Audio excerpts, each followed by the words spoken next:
If you feel like your desk setup is slowing you down, you're definitely not the only one. One of the biggest roadblocks for content creators is the time it takes just to get everything ready to shoot. I used to struggle with that too until I put together a YouTube-ready desk setup that lets me hit record in seconds. In this video, I'll show you my full home setup that keeps things simple, efficient, and creative. Hopefully you'll get some inspiration to streamline your own workflow, and if you're curious about any of the gear I use, all the links are down in the video description below. So let's start with the heart of all, the standing desk. After years of using a DIY IKEA desk, I finally upgraded to my first standing desk, the E7 Plus from FlexiSpot, which they kindly sent over and are sponsoring this video. My old setup got the job done, but after long editing sessions, I started feeling the strain. I knew I needed something that would let me switch between sitting and standing for both my health and productivity. Now, since I have a lot of gear mounted on the desk, like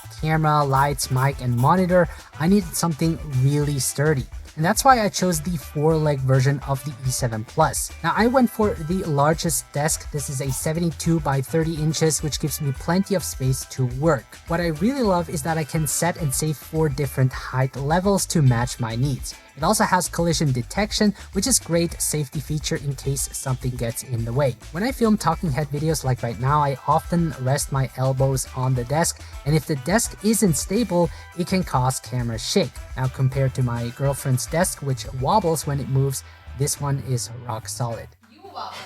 She's just jealous. I also went for the black walnut finish, which looks great on camera. Also super useful when I shoot B-roll directly on this desk. The price is actually very reasonable. Most 4-leg standing desks are much more expensive, but the E7 Plus offers great stability and features at a more budget-friendly price. And if you're on a tighter budget, FlexiSpot also offers the E7 Premium as a solid alternative. If you're thinking about upgrading your workspace, check out the E7 Plus and other FlexiSpot desks. Now, if you use this code right here, you can get $50 off, and if you're a student in the military or in healthcare, FlexiSpot also offers extra discounts.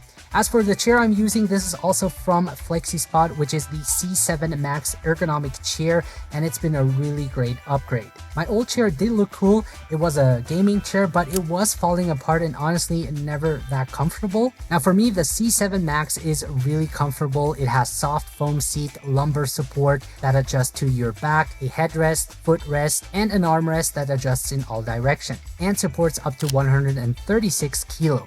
So it really fits a wide range of body types and still looks great in any setup. I really can't complain about this chair. I've been super happy with it. And if you're looking for an ergonomic chair that is truly comfortable and easy to adjust, the C7 Max is a great option. If you want to learn more, be sure to check out the link below. I wanted to keep my desk tidy and free of clutter with a few visible cables as possible.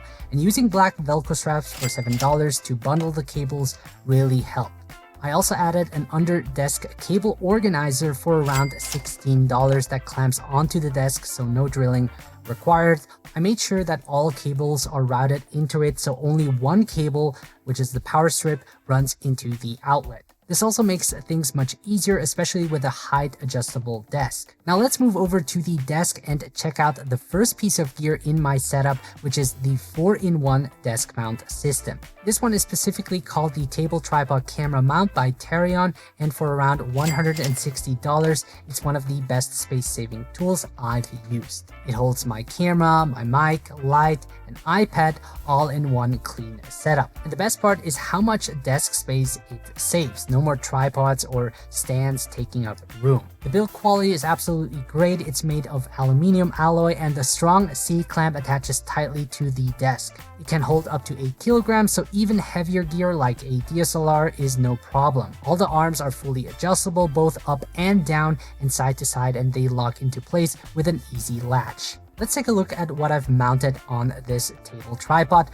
starting with my main talking head camera, the Sony a7 IV. I really love it. It shoots 4K, which is perfect for my content. I'm using the Sigma 24mm f1.4 lens, which is around $879, which gives me a nice blurry background and clean separation, especially helpful in tight spaces where I'm close to a wall. The camera is powered by a SmallRig dummy battery around $36, so I never have to worry about charging. I just switch it on and start filming. The articulating arm has a built-in cable management, and I've added Velcro cable ties to keep things tidy. The camera sits on a ball head mount, making it easy to adjust the angle. Mounted on the lens is the Elgato prompter, which costs around $299, and honestly, it's been one of my best investments. It has a built-in screen that shows both my script and a live camera feed, so I can read while monitoring the shot. And just to show you how it looks like from my perspective, this is how it looks like. You can see I'm reading off a script. Now it runs on a single USB-C cable, which keeps everything minimal. With the Elgato Camera Hub software, I can paste in my script, adjust the scroll speed and font size, and use the voice sync feature, which means it scrolls the text as I speak and even pauses if I stop talking or go off script. Now I use a script for most videos because it helps keep things structured and makes editing faster. But yeah, if I wanted to show the camera feed on the prompter, I can use the Elgato Camlink 4K. It connects to the Sony a7 IV via HDMI and then into my USB-C hub, which then plugs into my M1 MacBook Pro. Now below the camera, I have my iPad Pro, which I use as a third screen. It connects to my Dell monitor via USB-C, so it stays charged and I can access also the files from my MacBook Pro. Most of the time, I use my iPad Pro display for email, ChatGPT, or browsing art lists while I have Final Cut Pro open on my main monitor and MacBook Pro screen. But what really makes the iPad useful is how it doubles as a camera monitor for my Sony cameras using the Monitor Plus app. It connects wirelessly to the Sony a7 IV, letting me control all the camera settings, start and stop recording, and access exposure tools like Zebra and False Color, tools I don't get in the Elgato Camera Hub. It also works with my Sony ZV-E1 for overhead shots. To me, having a large screen makes a huge difference. It's way easier to check focus and framing compared to the tiny camera display on my Sony cameras. And since I already had the iPad, I didn't need to buy a separate field monitor. Now for lighting, I'm using the SmallRig RC100B LED video light, which costs around $199. It's a bicolor light with a color temperature range from 2700 Kelvin to 6500 Kelvin with a 100-watt output, which is bright enough for most shooting scenarios. Now, it's super compact, and while I currently power it with a cable, it can also run wirelessly using something like SmallRig's V-mount battery, which the VB99 Pro goes for around $155. Now what I love most is that I can control it using the SmallRig GoGo app, so I don't have to reach around to adjust the settings. I've also attached the RAD60 mini parabolic softbox from SmallRig, which costs around $62, and added a grid to control light spill. It gives me a really soft, clean look for my videos. Since the light is mounted on an articulating arm, I can easily reposition it.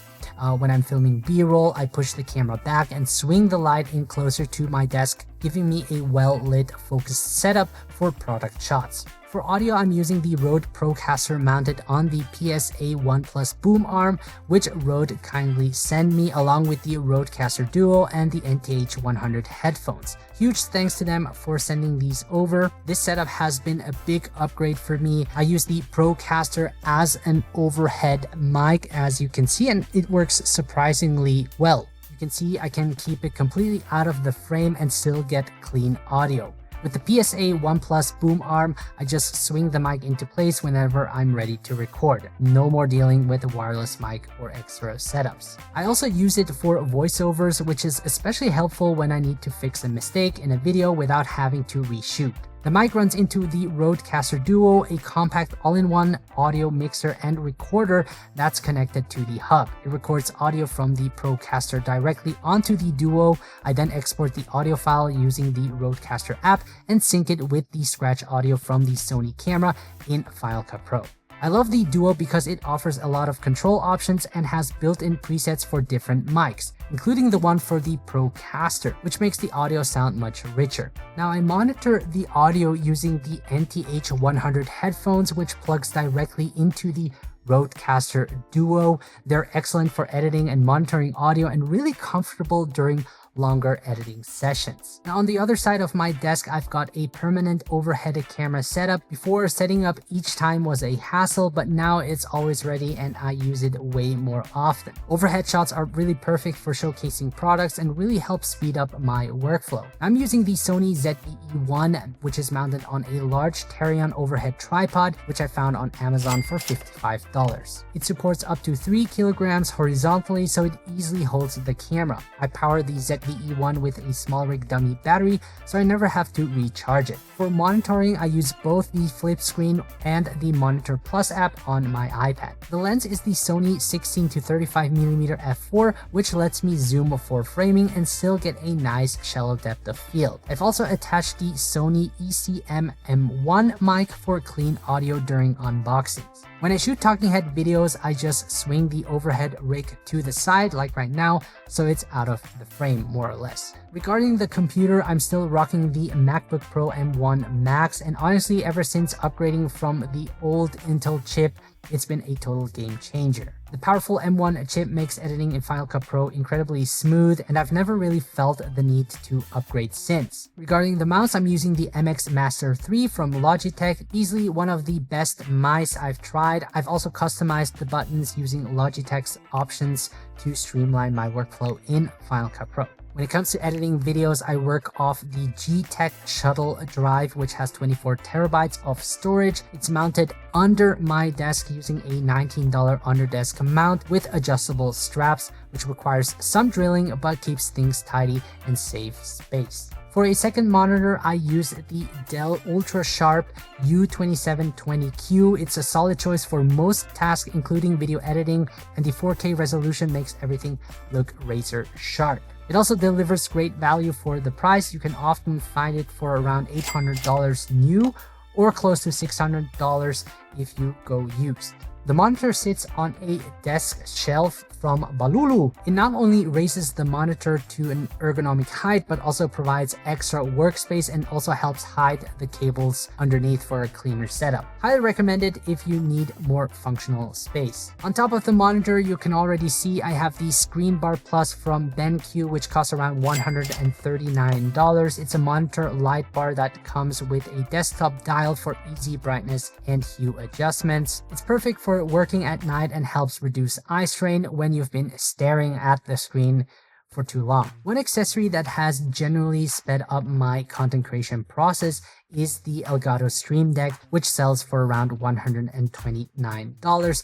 It's a customizable control panel with physical buttons that you can program to perform a specific task with a single press. I use it to launch apps, switch between headphones and speakers, save text prompts, and much more. I use it daily, especially for video editing, where I've saved a bunch of custom shortcuts to speed up my workflow. It also works seamlessly with the Elgato prompter, letting me assign shortcuts for switching between camera and desktop, adjusting scroll speed, and much more. Now everything is connected through the Razer docking station, which costs around $290. It's especially useful if you need to connect multiple devices like a monitor, hard drive, and audio mixer to your laptop with just one Thunderbolt 4 cable. It's also great if your laptop has limited ports and you want a clean, organized setup. To charge my iPhone, Apple Watch, and AirPods, I use the 3-in-1 wireless charging station that costs $39. It looks clean and minimal on desk, and when traveling, it's foldable and compact, easy to pack and take with me.